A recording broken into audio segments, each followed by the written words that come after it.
Bienvenue à tous pour cette nouvelle émission des Rendez-vous du Futur en public, ici au Cube, à Issy-les-Moulineaux, en direct, en replay sur les internets. C'est la 33e fois que nous nous retrouvons ici et quasiment 5 ans. Alors j'en profite pour saluer notre parrain, Joël Deronet, mais aussi pour remercier chaleureusement les équipes du Cube qui nous accueillent et déploient des trésors de patience pour entendre nos idées les plus folles, parfois les plus farfelues aussi. En 5 ans, ce sont plus de 400 000 vidéos lues de nos émissions sur les différentes plateformes. Et vous le savez, ces émissions sont de véritables événements augmentés. Nous sommes en direct, certes, mais nous sommes beaucoup regardés après, grâce à la trace mémoire au replay. Ici, pas un regard ne nous intéresse pas. Et si je devais reformuler, je dirais même que tous les regards nous intéressent pour tenter de comprendre le monde qui nous entoure, pour tenter de comprendre le monde qui vient. Ces émissions sont des dialogues. Je ne suis pas seul du tout, puisque vous êtes à mes côtés pour poser des questions à nos invités, pour réagir, commenter, faire rayonner ce que vous voyez et entendez sur les différents réseaux. Finalement, depuis le temps, on est de bons copains, vous et moi. 5 ans que ça dure, aucune raison que ça s'arrête. Alors au menu ce soir. Au menu, vous retrouverez vos rendez-vous habituels, comme la résonance de l'invité précédente, le détour sur les réseaux sociaux, Nicolas Opnaud qui sera à distance, cette fois-ci, qui sera le passeur de vos commentaires, sur le chat. Nous aurons l'immense plaisir de retrouver la douce et la malicieuse Marianne Mario pour son interview. Le président du Cube, l'immense Nils Asiosmanov, passera quant à lui sur le grill, notre invité, avec ses questions redoutables, lumineuses et tellement bien ciselées. Cette émission ne pourrait pas avoir lieu sans l'énergie, le dynamisme, l'enthousiasme, la rigueur, le professionnalisme de nos amis du Cube, de la Gilet Carré et de Triple C. Elle est réalisée en partenariat avec le Digital Society Forum d'Orange. Ce soir, nous recevons un ami du Cube, un ami de nos émissions, un ami des arts et lettres, un ami chevalier de la pensée complexe et critique, un ami des mots, un ami de la pensée tout simplement, un ami du dialogue. Nous sommes heureux de recevoir un philosophe, un écrivain, un conférencier, un décrypteur des nouveaux usages, tout cela dans un seul ami, Éric Sadin.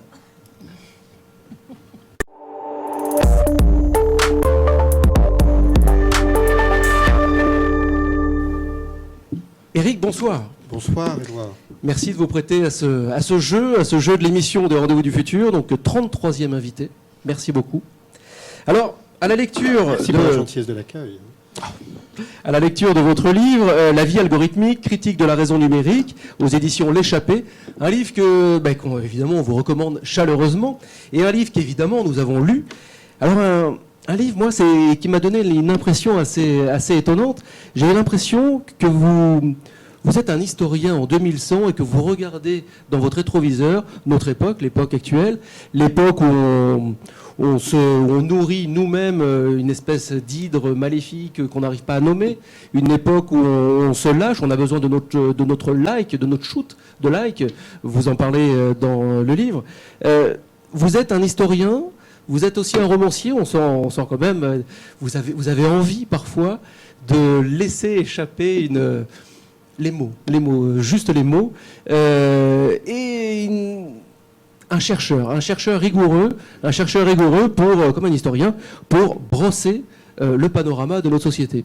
Mais alors moi, j'ai eu les poils qui se hérissaient la plupart du temps en lisant le livre, parce que j'avais envie de me pincer en me disant, mais c'est vraiment ça l'époque dans laquelle on vit ? Une époque où il y a tous ces mots très... Là, je pense au panache, je suis obligé, au data panoptisme, je suis obligé de lire mes notes, tellement le mot je l'utilise pas tous les jours d'ailleurs. Mais au quantify self... Moi, de plus en plus. Oui, mais est-ce que j'ai raison d'avoir peur ? Est-ce que j'ai raison de laisser mes poils se hérisser ou pas ? Alors, je ne suis pas historien, Éloi. Vous pourriez. Mais nous devons faire l'histoire des forces économiques, des forces historiques, enfin, principalement des forces, j'avais envie de dire principalement des forces économiques et scientifiques qui ont rendu possible, qui ont poussé à ce que nous vivions ce temps présent. Alors vous disiez que vous pourriez m'envisager comme une personne qui aurait écrit depuis 2100. Ou 2200. Oui, enfin bon. Alors là, vous parlez de ce qu'on peut nommer signe faible. Parce que à la fois dans cet ouvrage, dans mon travail, j'essaie d'opérer. Alors vous parlez d'écriture de façon la plus précise, sans emphase, de façon la plus cartographique, la plus précise, le présent, en le mettant en perspective avec l'histoire, hein, avec les mouvements historiques, et aussi en essayant d'analyser, enfin, de prêter attention à ce qui est nommé signe faible. Et il me semble qu'aujourd'hui, ce sont précisément les signes faibles sur lesquels il faut attacher notre observation, notre attention, parce que ces signes faibles, eh bien, si on les voit, et je pense que nous allons parler de cela, ils vont s'instituer, ils s'instituent à des vitesses extrêmement rapides et de plus en plus rapides, et ils vont former, structurer notre présent. Alors, quand je dis tout cela, peut-être on se dit, mais de quoi parle-t-il? Moi, je pense à une chose, quand je parle des signes faibles. Hein. Je parle de ce moment historique qui est caractérisé, à mon sens, par plein d'autres choses, mais en tous les cas, d'un point de vue technologique et économique et anthropologique, par l'extension ininterrompue des capteurs et des objets connectés dans notre environnement contemporain. Là, c'est à la fois un mouvement émergent, massif, mais qui entre quelque chose qui émerge, qui est de l'ordre de signaux faibles, en tout cas sur l'évaluation des effets possibles que cette situation va induire, et en même temps une situation qui s'institue entre 2015 et 2020, ça va se généraliser, et ça va induire une infinité de conséquences qu'on n'évalue pas aujourd'hui et qui font déjà partie de notre présent et qu'il convient d'analyser car ça va emporter une partie de notre condition. Et on voit bien d'ailleurs à la lecture du livre que finalement il y a une faiblesse là-dessus. Il y a une faiblesse dans nos sociétés, une faiblesse de la réflexion, une faiblesse de la prise de recul, une faiblesse. On pense économie, on pense numérique, bien sûr, mais est-ce qu'on le pense globalement? Est-ce qu'on prend suffisamment de recul? Est-ce qu'on peut encore freiner? Est-ce qu'on a juste oublié de voir la réalité d'une certaine loi de Moore que vous décrivez bien aussi?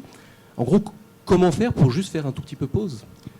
Alors, on n'a pas la solution. Moi, j'essaye d'y contribuer autant que possible par des ouvrages, par le livre, de s'attacher à comprendre les choses, de les analyser au-delà de tous les enthousiasmes et les discours, et de développer, vous avez utilisé le terme, loi de distance, d'essayer de développer une distance critique. Alors, ça, c'est un travail que j'essaye de mener. Je pense. Alors, est-ce que ce sont des signes faibles encourageants? J'ai le sentiment que de la conscience critique, mais depuis quelque temps, depuis récemment, émerge beaucoup plus massivement. Peut-être on peut dater ça de l'affaire Snowden, du début de l'affaire Snowden 2013, mais pas seulement. On peut le lier à d'autres mouvements. Et, au vu de ce qui s'annonce, au vu de ce qui s'institue massivement, oui, c'est de notre devoir, individuellement et collectivement, d'essayer de comprendre et de comprendre ce qui se joue, mais plus que de comprendre, d'essayer de faire valoir nos capacités d'action, de conscience et d'action. Mais là, on part très vite. Peut-être que c'est ce que vous vouliez, Éloi. Là, on part très vite. Parce que si nous parlons de nécessité de prise d'action de la part des citoyens, je pense que... on y reviendra, effectivement. Je pense que notre moment historique, celui-là, exactement, notre présent, là, appelle cela. Mais nous y reviendrons. Vous dites aussi, et je finirai par là, parce qu'après, il va falloir quand même... D'ailleurs, je ne vous ai même pas présenté. Nils Azosmanov, donc le président du Cube, et Marianne Mariot, psychologue de son état, et amie néanmoins de l'émission Rendez-vous du futur, évidemment. Et voilà, et chacun est libre, et chacun peut dialoguer, évidemment, n'est-ce pas? Je ne vous les présente pas, mais... il y a quelque chose qui m'a marqué à l'intérieur du livre, notamment, c'est que vous dites qu'il ne sert à rien. C'est vrai qu'on a toujours pour habitude de vouloir trouver le coupable, en gros, de vouloir dire c'est la faute d'un grand méchant, d'un grand Satan. Or, finalement, le grand méchant, là, vous le décrivez, c'était juste une sorte d'entremêlat très complexe, ou un entremêlat de systèmes complexes, plutôt, les uns avec les autres. Et vous dites aussi, par ailleurs, que finalement, si on devait peut-être définir d'où viendrait le danger, il viendrait juste des labos de recherche, finalement. Pour dire rapidement les choses. Je vais rapidement. Bon, non mais... je pense que la séquence historique, 1995-2015, donc de laquelle nous sortons, était massivement, pour ce qui est du numérique, du technologique, était massivement caractérisé par ce qui a été nommé l'âge de l'accès, hein, c'est-à-dire la capacité pour des individus d'avoir accès de façon extrêmement aisée à une infinité de corpus, écrits, sonores, iconiques, vidéo, et cela n'a cessé de s'amplifier de 1995 jusqu'à 2015. Hein, et cela principalement via les navigations Internet, via aussi l'accès par les smartphones. Se superpose, alors cela ne cesse de s'intensifier, l'âge de l'accès, hein, la capacité de l'accès et la capacité de communication entre les individus, hein, cela ne cesse de s'intensifier, mais ce qu'on ne voit pas encore très précisément, et là il y a un nouveau mouvement qui émerge, hein, c'est que une nouvelle séquence apparaît qui relève de ce que je nomme l'âge de la mesure. Hein. L'âge de la mesure, c'est le fait que de plus en plus de gestes individuels et collectifs, par l'extension des capteurs et des objets connectés, sont appelés à disséminer, à diffuser des données de façon toujours plus massive, hein, à des serveurs, à des systèmes capables de les traiter et donc d'interpréter des situations individuelles et collectives en temps réel. Hein, par exemple, ma balance connectée, hein, voilà un objet connecté dans la maison connectée, mais après la maison connectée, il y a la Smart City, et je sors de la Smart City, de la Smart City, je vais dans les espaces de travail qui eux-mêmes sont de plus en plus infiltrés de capteurs. Hein. Bon, par exemple, la balance connectée, ce sont des données qui sont diffusées, qui sont transmises, hein, et qui sont traitées, interprétées en temps réel. Mais cette interprétation en temps réel, elle rend possible majoritairement un phénomène rétroactif en retour, c'est-à-dire la suggestion d'offres et de produits ajustés à chaque profil, à chaque individu, hein, individu qu'on peut nommer profil aujourd'hui. Et donc, ce que nous décrivons là induit à la fois un mouvement de plus en plus précis de quantification de la vie et corrélativement un mouvement de marchandisation de plus en plus continu de l'existence. Et quand je dis marchandisation, on ne doit pas s'arrêter là.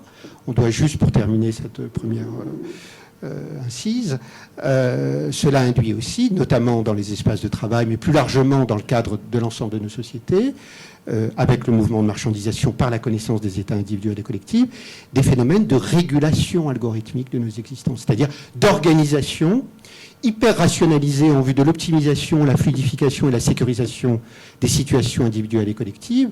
Et il s'opère des situations ou des systèmes de régulation, par exemple dans le champ du travail ou dans le champ social, via des algorithmes, via des systèmes qui sont capables d'interpréter et de réguler en temps réel. Donc, extension des objets connectés, évaluation, quantification des comportements individuels et collectifs, puissance des systèmes computationnels, interprétatifs et en temps réel, car nous sommes aujourd'hui dotés d'une connaissance quasi omnisciente, hein, en temps réel des phénomènes, puissance suggestive des systèmes computationnels, essentiellement, prioritairement en vue d'intérêts privés, d'intérêts commerciaux, et simultanément, si j'ose dire, régulation de situations individuelles et collectives via des systèmes automatisés et rendus possibles par cette collecte de données.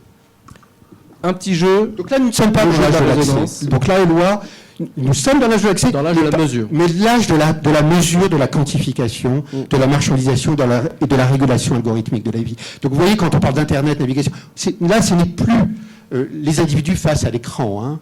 C'est la captation d'informations à la source, hein, de partout, et avec des usages et des exploitations diverses. Et le tout en temps réel. Une petite résonance, c'est un rendez-vous que nous avons dans chacune de nos émissions. Une séquence de l'émission précédente. On vous propose de réagir. C'est tout simple. C'est parti pour la résonance avec Laure Bello, qui était notre précédente invitée.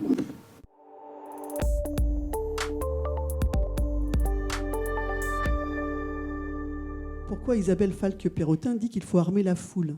Parce qu'on se rend bien compte actuellement que, compte tenu de l'accélération du monde, c'est par peut-être une réaction massive des citoyens, s'il y a un dérapage au niveau d'un usage, que les gens vont prendre de la distance, vont prendre un pas de côté. Donc on voit bien que dans les contre-pouvoirs, il y a des contre-pouvoirs étatiques, il y a le droit, bien sûr. Il y a la science, parce que les sciences sont des médiateurs pour essayer de comprendre le monde qui vient. Mais on voit bien que la foule devient également un lieu où les personnes peuvent s'exprimer, s'expriment des fois dans tous les sens, mais ils disent des choses et ils peuvent aussi eux-mêmes, en acteurs économiques, se retirer d'un service en disant « vous allez trop loin ».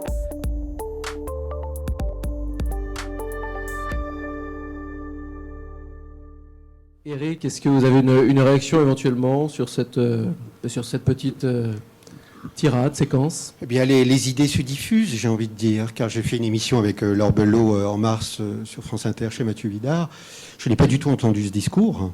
Hein, très bien, chaque pensée évolue, ça fait partie de la vie, c'est très bien. Oui, il est temps, je l'ai dit dans ma tribune qui est parue récemment dans Libération, il est temps que les individus, je le dis aussi dans mon livre, que les individus fassent valoir leur capacité de refus relativement à un schéma massivement prédateur qui se met en place. Hein. Prédateur, qu'est-ce que je nomme quand je dis prédateur? C'est de connaissance de la vie, hein, de ce dont nous avons parlé. Et les individus peuvent, par leur capacité d'achat, par leur capacité d'action, aussi bien se détourner de certaines choses. Je pense que ce qui s'est passé avec les Google Glass à l'automne dernier est très intéressant, c'est-à-dire cette manifestation. Ils sont sortis du marché, en fait. Voilà, enfin, qu'ils ont mis entre parenthèses pour l'instant, hein. Mais il y a eu un moment le sentiment manifesté consciemment, inconsciemment par les individus que trop c'était trop. Hein. Et là, qu'est-ce qui est trop était trop? C'est exactement ce dont nous parlions, Éloi, c'est-à-dire la connaissance en temps réel. Hein, des situations par ce qui est nommé réalité augmentée par les lunettes, et cette suggestion ininterrompue car plutôt que de réalité augmentée, nous devons parler de réalité orientée. Hein. Par exemple, je suis devant Notre-Dame de Paris, on me donne des historiques, on raconte un peu l'histoire de la cathédrale, mais évidemment, dans le même moment, si je suis californien, on me signalera le Starbucks le plus proche, même si je ne suis pas californien, enfin bref, relativement à mes historiques. Et là c'est le port, hein, le port continu, la continuité spatio-temporelle de la connexion, l'interprétation des profils, la contextualisation géolocalisée et les offres ininterrompues. Donc il est intéressant de voir ce qui s'est passé, hein, relativement au Google Glass, c'est-à-dire un moment, c'est la première fois, on peut le noter, c'est la première fois depuis 20 ans, justement cette séquence qu'on a décrite très rapidement en 95-2015, où il y a eu un pas de côté, un pas de refus des consommateurs, et l'énorme firme, Google en l'occurrence, eh bien, a mis entre parenthèses le projet. Mais la réalité augmentée n'est pas du tout mise entre paparenthèses dans les laboratoires de recherche du monde entier. Mais les individus doivent pouvoir aujourd'hui ne pas être dans l'assentiment et courir d'être dans ces jeux de naïveté, de courir dans les Apple Store ou je ne sais trop quoi, toutes ces messes un peu hystériques, puériles, hein, il faut le dire, entrer dans un âge plus mature maintenant relativement à nos protocoles numériques et de faire valoir des divergences individuelles et collectives possibles. Hein. Jusqu'au class action, hein, jusqu'aux actions collectives. Hein. J'ai des exemples, si vous voulez, pour tout à l'heure. On va sans doute y revenir. Eric, je vous laisse entre de bonnes mains, les mains de Niels Azosmanov. Niels, vous avez au moins 20 minutes. Super. Elles sont toutes à vous. Bonjour Eric, merci beaucoup d'être là à nouveau, parce que vous êtes déjà venu plusieurs fois pour vos précédents ouvrages, toujours très engagés, toujours très stimulants. Et j'en profite pour dire qu'il y a une actualité également avec le Cube, puisque le Cube est associé à la production d'un spectacle multimédia qui met en scène un de vos livres, Soft Love, qui est un spectacle créé par la compagnie Le Clair Obscur. Voilà, j'imagine que vous êtes au courant. Alors, et ça me donne l'occasion également de signaler que Karine Le Mallet, qui gère tout ça de main de maître au Cube, fête ses 40 ans aujourd'hui. Joyeux anniversaire Karine, elle est au premier rang. Je ne suis pas certain qu'on puisse arriver à la voir avec les lumières, mais on pense bien à toi, Karine. Voilà, je vous ai pas donné la chanson parce que je chante très faux, mais Karine, je voulais en profiter pour dire que je te remercie pour la merveilleuse collaboration que tu nous donnes depuis 15 ans au Cube maintenant, et j'espère que ça va durer encore très longtemps. Il paraît qu'on va devenir immortel, donc tout va bien. Merci Karine. Alors, il est prévu pour l'année prochaine, je crois, le projet. Oui, 2017. Là, 2017. Il sera conçu cette année et il sera répété l'année prochaine, et c'est 2017. C'est une compagnie extrêmement talentueuse, ouais. Frédéric Delias. Donc bravo pour ce bébé en gestation. Alors moi, je trouvais qu'avec la vie algorithmique, vous étiez monté d'un cran dans votre critique de la raison numérique. Mais en fait, vous avez signé récemment, vous l'avez dit, une tribune dans Libération. Vous parliez d'un travail critique sans emphase. Moi, j'ai trouvé que dans cette tribune Misère et grandeur de la French Tech, vous y allez carrément sabre au clair. Alors, si vous voulez bien, je voudrais citer quelques extraits. Donc, je vous cite, « Une marchandisation intégrale de la vie est à l'œuvre dans l'innovation numérique contemporaine. Elle devrait plus justement être nommée prédation numérique, vous l'avez dit tout à l'heure. C'est un libéralisme totalisant consistant à quantifier tous les moments de l'existence. Un soft totalitarisme porté par des modes d'organisation qui régulent tous les champs de l'existence individuelle et collective. » C'est à peu près de cet acabit sur tout l'article. Et vous finissez par un appel au peuple à un rejet franc et maintenu qui saura mettre en échec ce projet de civilisation fantasmant une maîtrise et une perfection absolue. Ah, alors ma question c'est, est-ce que le philosophe Éric Sadin est en phase de radicalisation? Et plus sérieusement, est-ce que... C'est très sérieux, non, ne dites oui. pas plus sérieusement, c'est très sérieux. Je vais répondre à ça. C'était ma question. Mais, enfin, est-ce que vous ne prenez pas quand même un risque? En fait, c'est ça ma vraie question. Est-ce que vous ne prenez pas un risque de devenir finalement inaudible avec ce type de discours en passant tout simplement pour un néoludite? Alors, oui, par la force des choses, je me radicalise. Même déjà depuis l'apparition du livre en mars, par la vitesse avec laquelle les choses se développent. C'est-à-dire, il faut bien revenir à... Juste, excusez-moi, oui, pour pas qu'il y ait de malentendu, j'entends bien votre démarche, et je dirais même votre combat, que je respecte tout à fait. Ma question, c'est le fait d'y aller de manière aussi sabre au clair, comme je disais, est-ce qu'il n'y a pas quand même un risque que du coup on vous mette assez facilement dans la case néoludites, c'est-à-dire oui mais bon ça il fait partie de les néoludites, c'est les gens qui allaient casser les métiers à tisser à l'époque où ils sont apparus dans la mécanisation industrielle, parce que les gens disaient ça va tuer le travail, bon ça n'a pas empêché les métiers à tisser. Mais qu'on dise cela de moi, pourquoi pas? Mais ces gens-là se trompent car ils ne saisiraient pas ce qui se joue actuellement et qui appellent non pas de la radicalité, mais une sorte d'attention. Alors, ce que j'ai décrit là, on peut dire que tu es radical, mais non, c'est de l'observation. Vous n'êtes pas contre le progrès technologique, c'est ça ma question. Il ne s'agit pas d'être contre, là, en l'occurrence. Il s'agit d'observer ce qui se joue. Or, ce qui se joue, c'est ce que j'ai décrit d'entrée. En général, j'aime bien qu'on y aille par paliers, on expose les choses. Éloi, vous avez fait en sorte qu'on est parti à la vitesse grand V. En général, j'aime bien qu'on y aille par paliers, on expose les choses, et puis au fur... Bon, on est parti, très bien, d'une certaine façon, au cœur du sujet. Car ce qu'il se passe aujourd'hui, nous l'avons dit, c'est de vouloir, vous savez, après Nice, vous savez ça aussi bien que moi, le mouvement de la numérisation, ces 50 dernières années, à regarder la numérisation de l'écrit, la numérisation du son, la numérisation de l'image, c'était des enjeux, c'était la numérisation des divers champs symboliques. Et avec la généralisation de l'avènement de l'Internet au milieu des années 90, ce qui s'est joué, c'est exactement ce qu'on disait tout à l'heure, c'est l'accès, des nouvelles modes d'accès et de jeux de relations entre les individus. Alors évidemment que cet environnement-là, cognitif, culturel, communicationnel, a légitimé en grande partie l'atmosphère utopique qui était à l'origine de cela et qui a accompagné cet essor-là de l'âge de l'accès. Mais je le redis, aujourd'hui, ce qui regarde le mouvement de numérisation continue, car le mouvement de numérisation ne s'arrête pas désormais à l'écrit, au son, à l'image. Il regarde ce que je nomme le champ post-symbolique.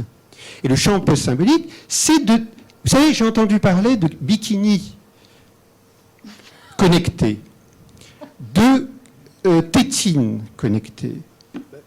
Je termine, Éloi. Oui. De jean connecté. Donc on va se dire jean, bikini, mes érections vont pouvoir être évaluées par des instances privées, par exemple. Le bikini. C'est étonnant, quand même. Un bikini connecté. Oui, bon, alors, mais c'est.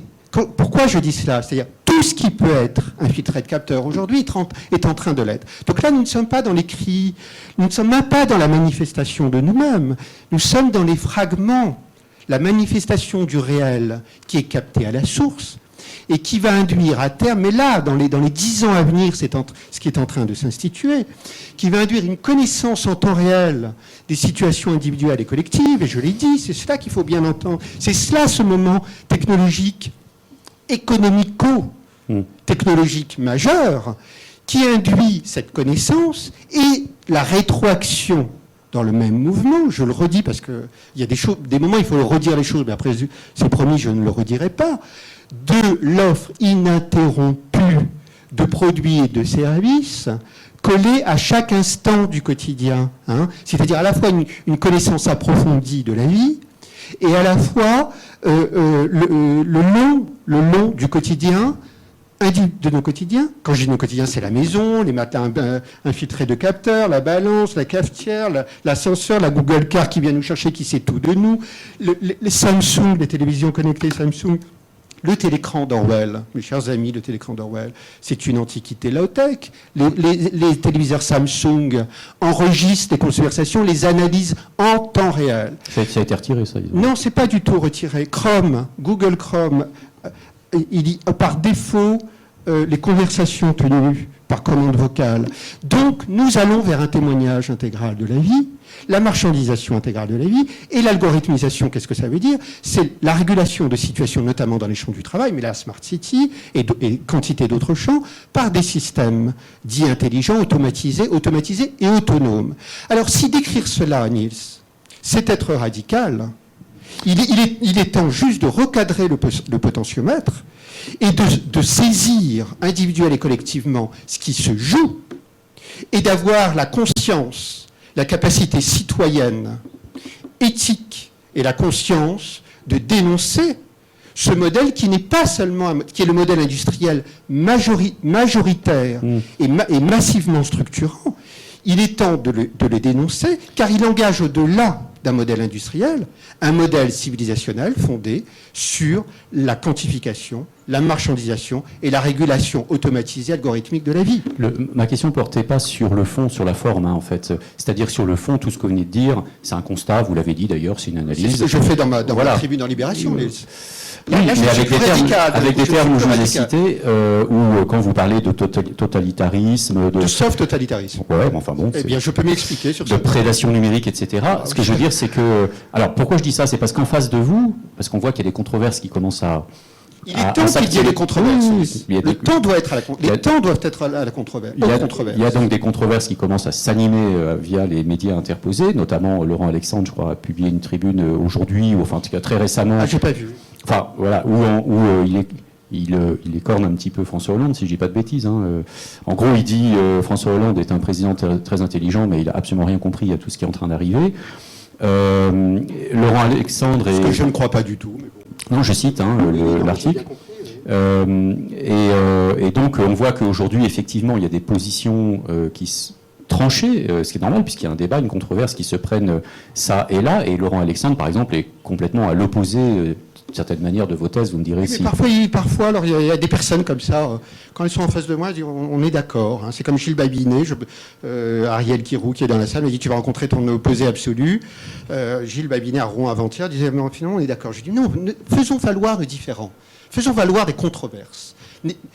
Affirmons nos différences et débattons. C'est beaucoup plus fructueux, il me semble. Ouais, enfin, il me semble que... Enfin, pour Babinet, je suis moins étonné, mais il me semble que Laurent Alexandre, lui, il est quand même assez...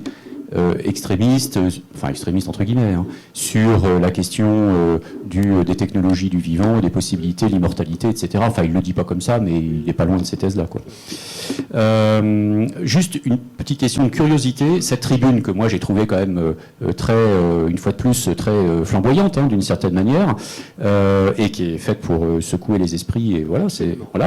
J'ai une question. Est-ce qu'il y a eu des retours sur cette tribune? Énormément. Alors, de quel type, très rapidement, hein, juste, qu'est-ce que ça a suscité comme... il était temps d'entendre ça, vraiment, hein, j'ai des traces.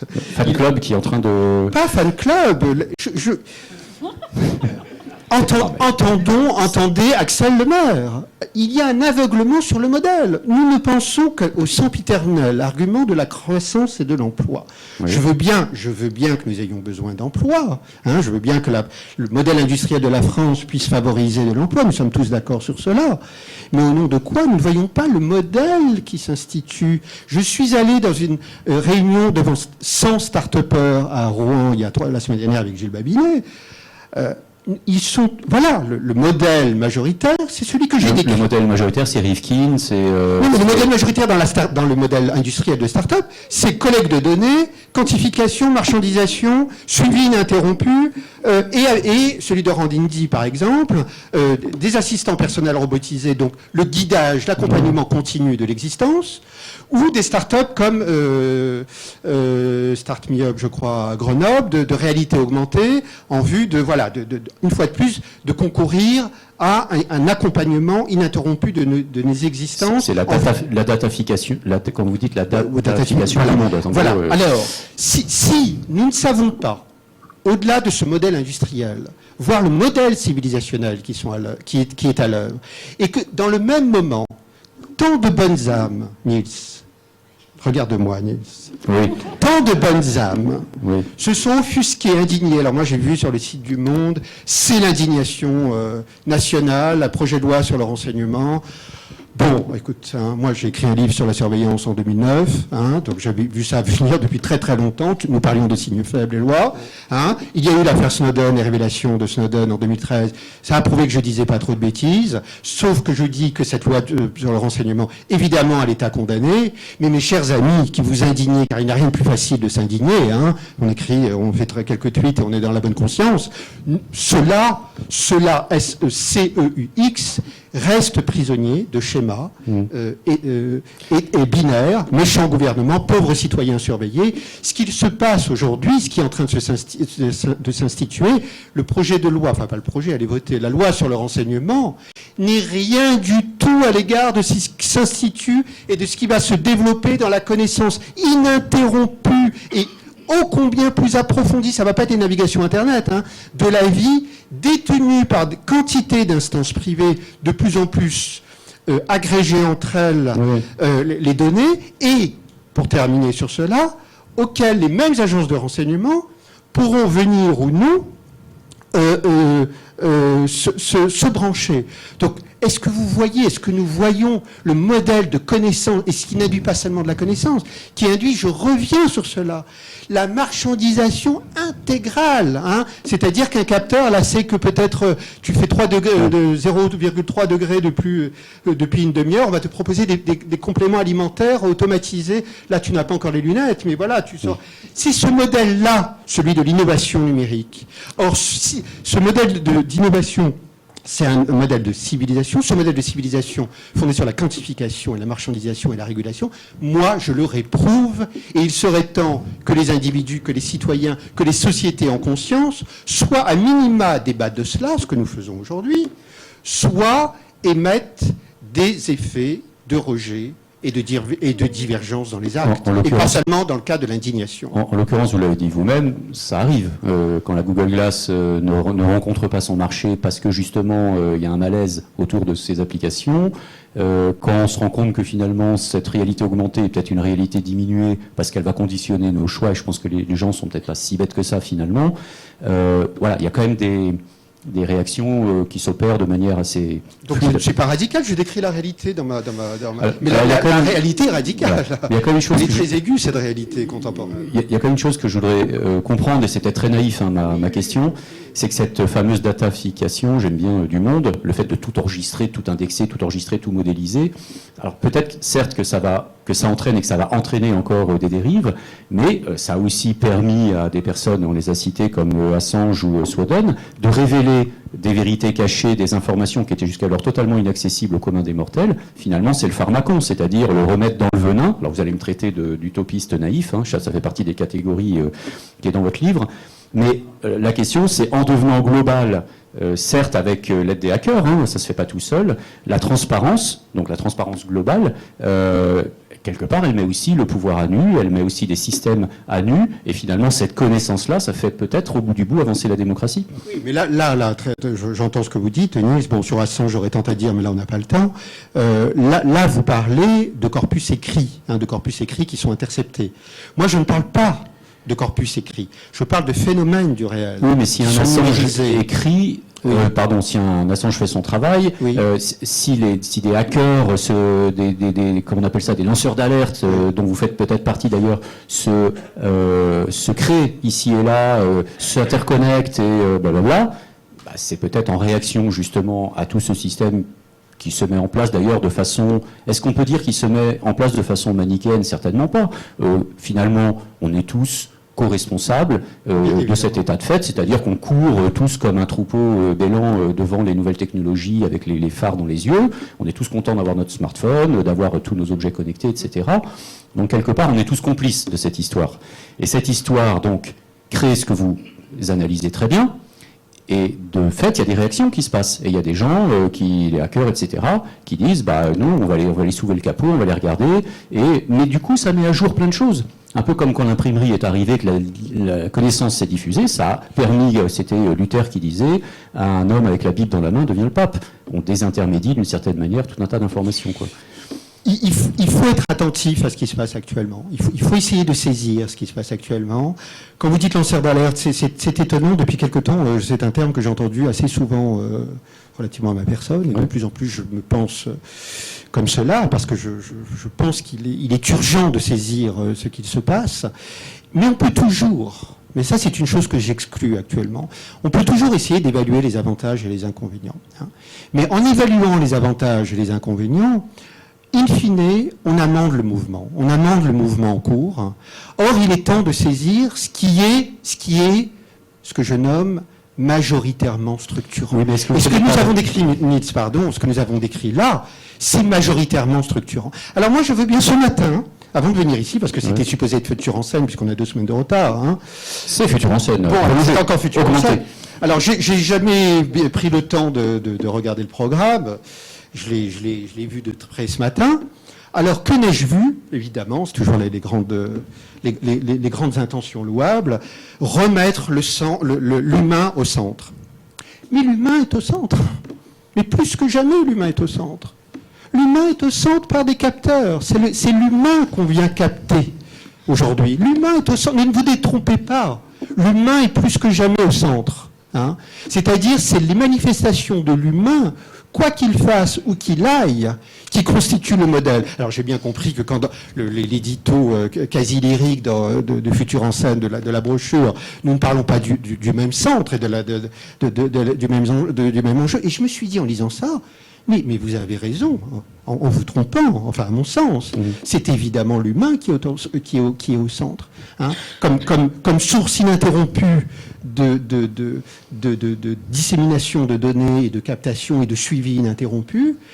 Et je suis très surpris, en tous les cas, je le formule, peut-être probablement que des effets de conscience vont se confirmer au fur et à mesure, mais je suis très surpris que nous restions prisonniers par des schémas binaires, État, citoyen, sans saisir la puissance du régime privé aujourd'hui, la puissance prédatrice du régime privé. Il est très intéressant les gardes à vue qu'il y a relativement à Uber aujourd'hui, Uber Pop, des gardes à vue. Il est urgent qu'on fasse jouer la loi, et il est urgent que nous ayons la capacité de dire, par nos actes, par nos consciences, cela je ne le veux pas. Enfin, en même temps, dans le cas d'Uber, 2 minutes. Bon, là, ça va beaucoup trop vite. J'ai encore 2000 questions à vous poser. Oui, mais ça sera pour l'after. On en est dans le déroulé, là. Dans le cas d'Uber, enfin, personnellement, moi, ça me semble être un cache-sexe, cette histoire. C'est-à-dire qu'on est en train de légiférer sur la problématique Uber, alors que la voiture sans pilote est testée actuellement dans les Yvelines. Donc, de toute manière... Enfin, c'est pas Uber, là, qui m'intéresse. Non, c'est l'idée de mettre en garde à vue. Ouais. Moi, je pense qu'il faudrait qu'on en mette en garde à vue. Juste, je veux dire une chose pour aller au bout de mon raisonnement sur la voiture sans pilote. Pourquoi je dis ça? C'est parce que la voiture sans pilote, la voiture autonome partagée, c'est-à-dire que quand vous associez le meilleur de la technologie avec l'économie collaborative, la voiture autonome partagée, c'est 90% de voitures en moins dans les villes. Donc c'est pas rien. C'est l'argument écologique. Moi, je ne le suis pas, cet argument écologique. Je ne peux pas le suivre. Parce que la voiture autonome, ce sont des systèmes d'exploitation. Et ceux qui sont aux avant-postes de cela, nous savons, c'est Google. Et vous savez ce qui intéresse Google avec les systèmes d'exploitation? C'est Patrick Lelay, c'est le Coca-Cola, le temps de cerveau disponible. Google l'a dit. Ce qui nous intéresse, c'est même pas de vendre des systèmes d'exploitation, c'est de vendre à des instances tierces ou de pouvoir vendre nous-mêmes la nature des comportements durant la connaissance des comportements durant les trajets. Vous voyez, nous sommes exactement dans ce que nous disons. Alors qui est du collaboratif? Vous savez, il y a deux arguments aujourd'hui. Hein. C'est l'écologique. Hein, donc IBM et Microsoft, ça a très bien joué de cela, hein, sans compter, vous savez, tous ces dispositifs ont créé des dégâts écologiques, il y a eu beaucoup de livres ces dernières années, et c'est tant mieux, hein, l'argument écologique, et puis l'argument du partage, il faudrait analyser cela, il faudrait déconstruire les discours, et voir comment...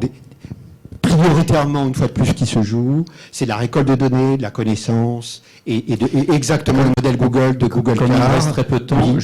moi, ce que je voudrais juste te dire, je creuse mon sillon, parce que j'ai lu votre livre attentivement, j'ai lu les articles autour, etc.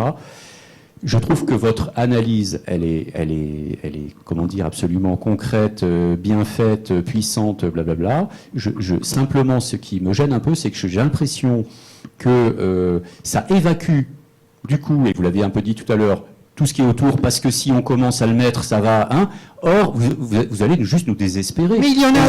C'est la crise, on a une crise écologique, on a une crise économique, on a une crise culturelle, on a affaire à 3 millions de crises devant nous, et vous êtes en train de nous expliquer qu'on va tous dans le mur en plus de ça, parce qu'il y a les nouvelles technologies, mais peut-être que les nouvelles technologies aussi, c'est pas contradictoire, peut-être que aussi elles amènent des innovations sociales majeures, des innovations écologiques majeures, et là je fais pas de l'utopisme naïf, je peux donner des exemples très concrets. Et je dis juste une chose, c'est que si vous mettiez le danger tel que vous le faites, si vous le mettiez en avant tout en disant, bon, néanmoins, il y a ça autour, ça nous aiderait peut-être à mieux aller dans votre sens. Alors voilà. Nils, ce que vous nommez autour, il y a assez, il y en a même beaucoup trop, à mon sens, d'apologues de ce qui est autour. Il y en a beaucoup apologues de ce qui est autour. Hein. C'est-à-dire les avantages. Hein. Il est temps, je le redis, de saisir ce qui est massivement à l'œuvre, ce qui est massivement structurant et ce qui va massivement déterminer le cours de nos sociétés. Ça ne suppose pas qu'il n'y ait pas des marges d'action, hein, qu'il n'y ait pas des marges d'action individuelles et collectives. C'est 2 pages dans votre livre, hein. C'est juste... Non, c'est pas vrai. C'est la dernière partie de mon livre qui s'intitule, si je me souviens bien, qui s'appelle Politique et éthique de la technique. Non, ça fait au moins 60 pages, hein, sur les questions juridiques, sur les questions d'apprentissage du code, sur les questions d'éducation. Non, vous êtes là. Vous êtes très sympathique, Nils, mais là vous êtes de mauvaise foi. C'est substantiel. Mais c'est pas des 60 pages. En tout cas, il y a assez de discours utopiques. Je crois que nous avons suffisamment bouffé d'utopie depuis une quinzaine d'années. Il est temps maintenant, alors vous parlez... Mais est-ce qu'on n'a pas besoin d'utopie? Non, mais attendez, Nils. Là, vous parlez de radicalité. Il est temps de saisir les choses telles qu'elles se passent, au ras des phénomènes, hein, factuels, hein, de ne pas être occulté, de ne pas se voiler au nom des discours et au nom des utopies, enfin, par des utopies, et de voir ce qui se joue. Or, ce qui se joue, on l'a dit, moi je ne vais pas le redire, hein, massivement. Après, on peut analyser tous les champs, hein, par exemple dans le champ du travail. On parle beaucoup avec les récents développements de destruction du travail. 40 à 70% des emplois mais moi, ce qui m'intéresse autant... Mais est-ce que c'est pas une chance pour les emplois de force, les emplois pénibles et... Je voudrais juste terminer ce que je disais là. C'est-à-dire, ça, il y a eu pas mal d'ouvrages ces derniers temps sur cela, c'est-à-dire des destructions de champs du travail et pas seulement des travails à forte pénibilité. Intellectuelle, oui. Il y a des emplois à forte qualification et à qualification cognitive dite élevée. Mais ce qui m'intéresse tout autant aujourd'hui, qui est moins vu, ce sont les nouveaux modes organisationnels dans le champ du travail, sur lesquels on ne dit pas assez de choses. C'est-à-dire des systèmes, ce qui est nommé par exemple data-driven manufacture. Vous savez, les temps modernes, c'est l'Antiquité. C'est-à-dire, là, une fois de plus, l'infiltration de capteurs dans toutes les chaînes de travail, dans tous les espaces de travail, jusqu'aux sous-traitants, et des systèmes qui évaluent en temps réel les cadences de production, qui vont même commander, comme Retail-Link de Walmart, qui vont même commander à des sous-traitants les mieux-disants, enfin les prestataires de services, les prestataires de produits, hein, sans que l'humain soit dans la boucle. Donc c'est l'interprétation en temps réel, la visibilité en temps réel des fonctionnements. Et là, vous savez, quand c'est des résultats d'équations qui guident les cadences de production et les actes humains, et qu'il n'y a plus de contremaître, et qu'est-ce que je dis qu'est-ce que ça veut dire il n'y a plus de contremaître? C'est-à-dire qu'il n'y a plus de faculté de base à la discussion, à la négociation, voire à l'opposition. Et c'est cela que je nomme le soft totalitarisme. C'est-à-dire le fait que, par la connaissance des États, Il y a des systèmes qui décident de régimes d'action et de régimes de vérité qui repoussent par la puissance computationnelle, par la confiance qui leur est accordée. Vous savez ce que je veux dire quand je dis confiance qui leur est accordée? Le système Watson d'IBM, oui, d'évaluation, d'aide au diagnostic pour les médecins, de confiance qui est accordée. Une compagnie d'assurance, c'est très récent, aux États-Unis, maintenant décide de valider le soutien, enfin le remboursement de traitement, si c'est d'abord validé pas par un médecin, par Watson. Ouais, Watson est rentré dans le conseil d'administration d'une entreprise. Donc vous voyez le régime de vérité qui est à l'œuvre là. Et donc les marges, l'exclusion du sensible, hein, parce que Watson, il ne connaît pas mes regards, il ne connaît pas mes silences, il ne voit rien de cela. C'est du réductionnisme. Nous sommes dans une anthropologie du réductionnisme, c'est-à-dire de tout réduire à des données et de déléguer à des systèmes via des algorithmes, c'est-à-dire via des intentions dont on ne sait rien. Vous ne croyez pas que l'homme... Non, mais là, ce que je dois dire, c'est que Watson, il va me conseiller des prescriptions. Vous ne croyez pas que l'homme peut transcender tout ça? Non, mais l'homme, il faut arrêter avec l'homme. La comptabilité, ça existe depuis les Égyptiens. Ça n'a pas empêché les philosophes. Alors, je vais vous répondre, Nils. Je vais répondre en toute cordialité. Oui. Vous parlez d'homme? Eh bien, c'est exactement cette figure-là qui de plus en plus est exclue dans notre environnement. Alors que c'est nous-mêmes qui sommes pompés, c'est-à-dire l'humain, mais c'est l'homme comme être mature, l'être humaniste, la figure humaniste, de capacité de compréhension, d'évaluation, d'émettre de jugement et d'engager le risque par la décision, par le choix. C'est cela qui est en train de s'effriter au profit de la régulation par des systèmes. On est d'accord. C'est cela que je nomme. J'arrête là. On est d'accord. C'est cela que je nomme le soft totalitarisme. Dites-nous juste que l'homme va être capable de transcender ça, parce que c'est... Quoi transcender? Il s'agit de... Non, mais ça il s'agit de nous saisir en tant qu'individu, en tant que citoyen. Il s'agit de nous saisir. Si c'est ça l'homme que vous appelez, que vous nommez l'homme se transcender, eh bien, alors oui, transcendons-nous. Moi, je n'appellerais pas ça de la transcendance. Saisissons-nous, individuellement et collectivement. Et là, je reviens à cette tribune de Libé, car vous voyez que j'ai un peu mal pris quand vous avez parlé de radicalité et de ne plus pouvoir être audible. Au contraire, il est temps que des choses qu'on ne voit pas et qui vont déterminer extrêmement profondément nos existences deviennent audibles. Alors moi, je veux bien devenir un peu audible si je dis des choses qui me semblent décisives à exposer. Et je ne pense pas du tout être audible, vu le nombre de réactions que j'ai eues, puisque c'est la question que vous m'avez posée. Et l'accueil que j'ai sur ce bouquin. Hein, je recommande le livre, il n'y a pas de souci. Vous retrouvez le livre partout et vous retrouvez aussi cette tribune de Libé qui est ouverte maintenant et vous la retrouvez bien sûr sur le live tweet. Je vais y arriver. Eric, j'ai une question d'un internaute. Il est un peu chatouillé, mais c'est le chatouilleur. C'est le chatouilleur. Cette émission ne fait que commencer, nous allons sans doute un tout petit peu dépasser. Je vous avertis, je vous aurais prévenu. C'est pour la bonne cause. On va prendre une petite question d'un twitto. Un twitto qui s'appelle Olivier. Qu'est-ce qu'Éric Sadin propose, entre parenthèses, à part la dénonciation? Comme ça, on va y venir à ces pages aussi dans le livre où vous parlez notamment d'un parlement des données. Oui. Qu'est-ce que vous proposez comme, j'allais dire comme solution, mais c'est pas forcément la solution. Oui, alors j'aimerais bien que l'invective qu'est-ce que nous proposons, hein? Je pense que l'invective à moi-même, déjà, c'est une façon de se défausser de notre propre responsabilité. Qu'est-ce qu'on peut faire? Que proposons-nous, oui, hein, en étant dans un même nous sommes dans un même environnement. Déjà de m'exclure comme instance de proposition, déjà ça m'interpelle. Mais bon, c'est compris. Vous en prenez pas, c'est plutôt. Non, mais bon. En 130 lignes, il fallait aller vite. Je décris dans mon dernier livre, et non pas en quelques lignes, mais en au moins 60 pages, des modes d'action possibles. Mais je me fais une réflexion, cher Olivier et cher nous tous, je me fais une réflexion en ce moment, c'est que développer des postures critiques, au vu de ce qui se passe et au vu des vitesses avec lesquelles tout cela s'institue, cette connaissance de la vie et tout ce que nous avons vu, développer une posture critique, c'est nécessaire, hein, individuellement et collectivement. Mais il est vrai, c'est une réflexion que je me fais vraiment d'une façon intense actuellement, que la posture critique suppose toujours des formes de crispation. Hein, des formes de crispation. Alors, il faut maintenir la distance et la capacité critique, et il faut, dans le même mouvement, à mon sens, imaginer d'autres modalités d'existence possibles, hein, d'autres modes d'existence possibles, mais d'autres modes d'existence qui n'amenderaient pas ce qui a lieu actuellement. Hein. Il y a quantité de choses qui sont proposées ou des modalités techniques, mais qui, in fine, amendent. Je pense qu'il faut essayer de tendre vers... Si je peux me permettre, vous avez 3 piliers, je les cite parce qu'ils oui, sont... en tout cas, je n'ai pas pu répondre je vais le dire pour vous. Vers la réintroduction du sensible, ouais.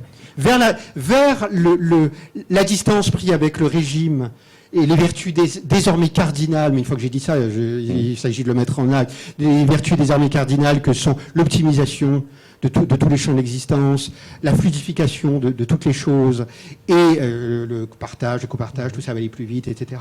Et la sécurisation, on y est, hein, mais c'est aussi bien sécuritaire que thérapeutique que d'autres champs d'existence. Ces 3 vertus cardinales, d'essayer de les remettre en question au profit de d'autres modalités d'existence. Alors je sais bien que là, quand je dis ça, nous parlons aussi d'effets de vitesse. Parce que tout cela se développe avec des effets de vitesse, et c'est pour ça que j'ai parlé à la fin de ma tribune, il est temps d'arrêter de naturaliser les mouvements, de se réapproprier l'histoire. L'histoire, c'est nous qui l'écrivons quand même. Ce n'est pas l'esprit de la Silicon Valley, où tout est supposé être écrit, et on dit, mais qu'est-ce qu'on peut faire ?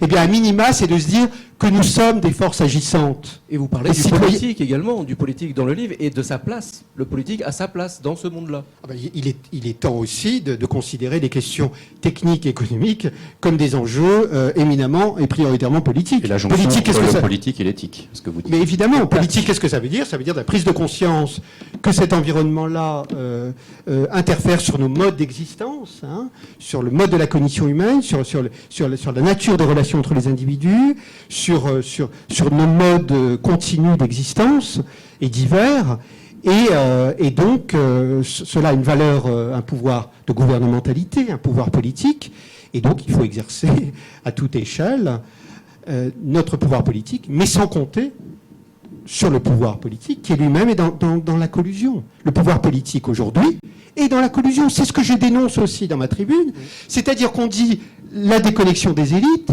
L'Orbelot, c'est une fable. Il n'y a pas de déconnexion des élites. Il y a collusion entre le pouvoir politique et le monde technico-industriel. Il y a des nouvelles élites, quand même. Il y a un calcul. Oui, il y a collusion. Confère l'introduction des tablettes numériques à l'école, annoncée par François Hollande en novembre 2014, pour lequel j'ai aussitôt dégainé mon clavier. J'ai pondu une tribune qui était parue dans Libération 10 jours plus tard, qui s'est intitulée « L'ineptie des tablettes numériques à l'école ». Je rappelle que Steve Jobs, qui a fait l'objet d'allumage de millions de bougies de par le monde, c'est lui-même, Steve Jobs, qui, 1 an avant sa mort, information confidentielle, qui a été fuitée par certains de ses employés, a fait des conférences internes de marketing, à dire on va faire du lobbying auprès des écoles pour marginaliser, délégitimer définitivement l'objet libre. Si là, il n'y a pas un pouvoir d'interférence politique, un pouvoir sur le champ de l'éducation, ces tablettes qui quantifient les pratiques des étudiants et des professeurs, hein, par des applications, il y a eu des class actions contre Google sur cela aux États-Unis. Le pouvoir politique est dans la collusion. Il n'y a eu aucune, par exemple, sur l'annonce de François Hollande, de l'introduction des tablettes, et j'en aurais tant d'autres des points à dire, mais ce n'est pas l'enjeu du jour. Des tablettes à partir de la classe de 5e, j'ai appelé des copains professeurs en collège, ils n'étaient même pas au courant, aucune formation, pouvoir du lobbying numérico-industriel sur le politique qui va manger, regardez François Hollande, qui va manger à genoux dans la main des industriels de la quantification de la vie, citer des objets connectés à Angers il y a 2 semaines, il va manger, François Hollande, dans la main à genoux d'industriels qui, le télécran d'Orwell, je vous le dis, ce n'est rien. La loi sur le renseignement, mes chers amis indignés, ce n'est rien. Il y a collusion des fonds publics de soutien à ce modèle industriel qu'on ne veut pas voir. Éric, vous êtes mûr pour Marianne, c'est parfait. Elle est si patiente, elle est si souriante, si enthousiaste. Je vous laisse, nous vous laissons tous entre les mains expertes. J'ai confiance, Marianne. j'ai confiance. Marianne, vous avez 10 minutes. Nous serons en retard de 10 minutes. Oh, alléluia.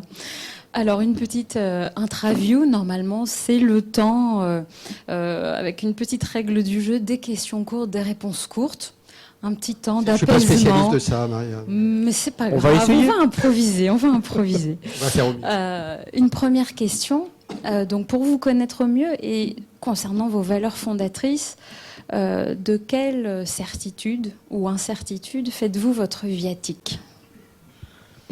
Il y a des valeurs historiques. Je pense qu'il y a des valeurs éthiques fondamentales. Hein, Et cela, le monde numérico-industriel ne doit pas les battre en brèche au nom de je ne sais quelle dite innovation.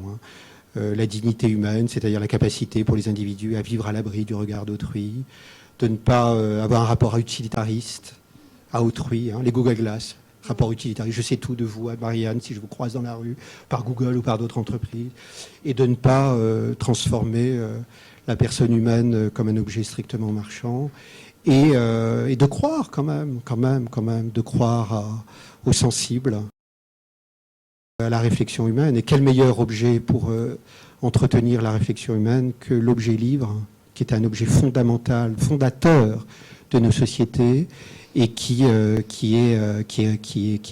mise à mal aujourd'hui. Justement, un livre qui aurait été pour vous une rencontre majeure, bouleversante. Bon, alors là, c'est faut en choisir un. Je sais pas. J'en aurais plein, mais évidemment, évidemment, je me parle moi-même. Évidemment. C'est Spinoza, l'épanouissement, c'est-à-dire la joie. Niels, vous me disiez, on peut pas être avec un peu de poésie, mais la joie, c'est-à-dire l'épanouissement de soi, l'épanouissement par le sensible, car nous n'avons pas vu. Il y a eu beaucoup d'ouvrages et beaucoup d'analyses. Il faudrait les voir aussi aujourd'hui, ne pas les abandonner, voir les pathologies que crée notre environnement numérique contemporain, de voir la difficulté à être ensemble, la difficulté de concentration. Ce ne sont pas des enjeux majeurs que j'analyse, mais aussi il faut les voir. Et quand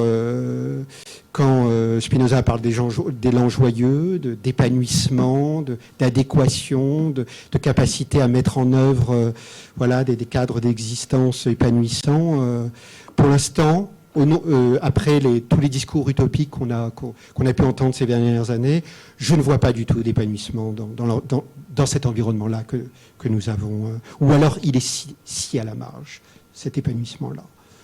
Alors justement, on va rebondir donc l'éthique de Spinoza, j'ai pas dit donc l'éthique de Spinoza. On va rebondir d'un philosophe à un autre, de Spinoza à Kierkegaard, qui écrivait « Lorsque la passion de la liberté s'est réveillée en l'individu, alors l'individu se choisit lui-même et lutte pour cette possession comme pour son salut, et c'est son salut. » Alors, surtout ce soir, vous me donnez l'impression d'avoir vécu cet éveil.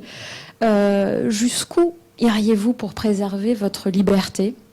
Ou jusqu'où devrions-nous aller Vous parliez tout à l'heure... L'effort. L'effort. Oui, l'effort. Je crois que la passion, la défaillance anthropologique fondamentale, c'est-à-dire la paresse, nous sommes tous des êtres de paresse, et ce qui se passe aujourd'hui, c'est un environnement d'assistanat de la vie. Il y avait eu la PAO, la publication assistée, vous savez, tous les trucs assistés par ordinateur. Aujourd'hui, c'est la vie qui va être assistée. Alors évidemment, confort, avantage supposé, assisté, ça va me dire évidemment d'aller dans tel café plutôt que de tel autre, les assistants personnels robotisés. Donc nous allons vers un assistanat personnalisé, robotisé, voire régulation de la vie. Et cela, on y adhère parce qu'il y a des formes de paresse. Et donc, des formes d'aridité de la vie, on ne les veut plus aujourd'hui. Mais peut-être que cette liberté que vous évoquez, magnifique phrase de Kierkegaard, suppose d'accepter un peu d'aridité, pas que du lisse, plus loin, lisse dans nos existences, et de l'effort. Mais de l'effort à tout. Bon, l'effort, écrire un livre, écrire une tribune, c'est beaucoup de boulot, il fait beau, j'aurais préféré me promener. Non, je me suis mobilisé, je me suis saisi, donc de l'effort. Dans cette traversée du désert, parfois, bien qu'on ne vous sente pas aussi seul, enfin moi je ne vous sens pas aussi seul, justement, aussi seul face aux apologues, etc. Justement, où puisez-vous cette source de résistance, de goût de vivre, de joie peut-être aussi? Inventer contre l'innovation. Inventer contre ça c'est de l'invention. Inventer contre l'innovation numérique. Mais ce qui dit innovation numérique, ça c'est une joie infinie. Ouais. Là, vous savez, c'est très étonnant en dénonçant, mais c'est pas en analysant des choses, de se sentir très proche du contemporain, enfin d'être en plein dans le contemporain. Là, je lisais quelque chose de Foucault sur un ouvrage qui est sorti récemment de 3 conférences. Il disait, voilà, critique du présent, quoi. Et le critique du présent, ce sont des forces positives, là. C'est pas que de la dénonciation, c'est de la force positive, parce que ça développe des modes d'intelligence et des stratégies possibles, des modes d'inventivité, mais qui sont pas les vôtres. Vos modes, ce que vous nommez innovation, moi, ce ne sont pas les miennes. parce que d'abord, nous ne faisons pas le même métier, bon, déjà, mais même nous ne tendons pas vers les mêmes objectifs. Voilà, tout simplement. Oui, il y a quelque chose qui m'a beaucoup touchée dans l'Humanité augmentée, votre précédent livre, puisque je suis une obsédée de la créativité, justement, et vous parliez de la fin du hasard, la fin de l'avenir et de l'invention du quotidien, justement, au profit de ce monde surinformé, paralysé, déresponsabilisé par le... Très bien. L'invention du quotidien, ça fait référence à un livre magnifique de Michel de Certeau, qui était paru à la tout début des années 80, je crois, j'en suis presque sûr. Magnifique livre qui évoquait la capacité de réappropriation par les individus relativement à leur environnement technologique, notamment la télévision, etc. Je pense que c'est cette invention du quotidien que nous avons probablement un peu abandonnée. C'est aussi cette capacité d'invention du quotidien qui, je pense, est de facto réduite en ce moment, qui de facto se réduit. Et pour terminer par une jolie formule qui, j'espère, ne doit pas rester qu'une formule, c'est cette capacité d'invention du quotidien que nous devons plus que jamais développer. Mais quand je dis invention, c'est-à-dire compréhension, conscience et mode d'action aussi innovants que ceux qui veulent faire de notre vie des résultats statistiques exploités à des fins commerciales, sécuritaires ou de fluidification de tous les champs d'existence. Alors, dernière question. La devise de l'enseignement de Roland Barthes était « Nul pouvoir, un peu de savoir, un peu de sagesse et le plus de saveur possible ». Quelle serait la vôtre ? C'est sur des citations qu'on doit réentendre, Ou ce que vous auriez envie de transmettre, ou votre foi. Je crois que j'ai un nouveau goût qui émerge. Mais c'est très bien comme ça, je pense. Il ne faudrait pas que ça me mène trop loin non plus. J'ai un nouveau goût de la lutte, là, un nouveau goût du combat. Hein. Je pense qu'il faut. Alors je ne suis pas marxiste ni marxien comme on dit aujourd'hui. Relisez. Enfin, il faut réentendre cette formule et dire qu'est-ce que vous aimez le plus dans l'existence, c'est le combat. Je pense que dans le combat aujourd'hui, et à divers titres, il y a des forces de vie, et même il y a des forces joyeuses. Mais le combat, ce n'est pas seulement lutter contre, hein, c'est revenir à... C'est le Che qui disait la révolution, c'est un acte d'amour. Ça, je comprends moins cette formule, mais oui, mais peut-être. Mais d'ailleurs, c'est tout à fait exact, puisque c'est justement ce que je n'arrive pas à sentir dans votre ouvrage hyper intéressant, documenté, etc. Mais c'est justement ce côté, la force d'amour, justement, que vous évoquez, certes, en 60 pages. Mais franchement, c'est pas une critique, hein, ce que je dis. Au contraire, j'essaye juste de dire que votre combat, que je trouve juste, absolument juste et nécessaire, et je le dis très humblement, aurait peut-être plus de force par rapport aux néophytes qui découvrent tout ça et qui ont besoin de comprendre à travers toutes ces controverses, etc., que vous n'êtes pas un néoludite. C'est ça que j'essaye de dire, quoi. Mais elle est là, la force d'amour, Nils.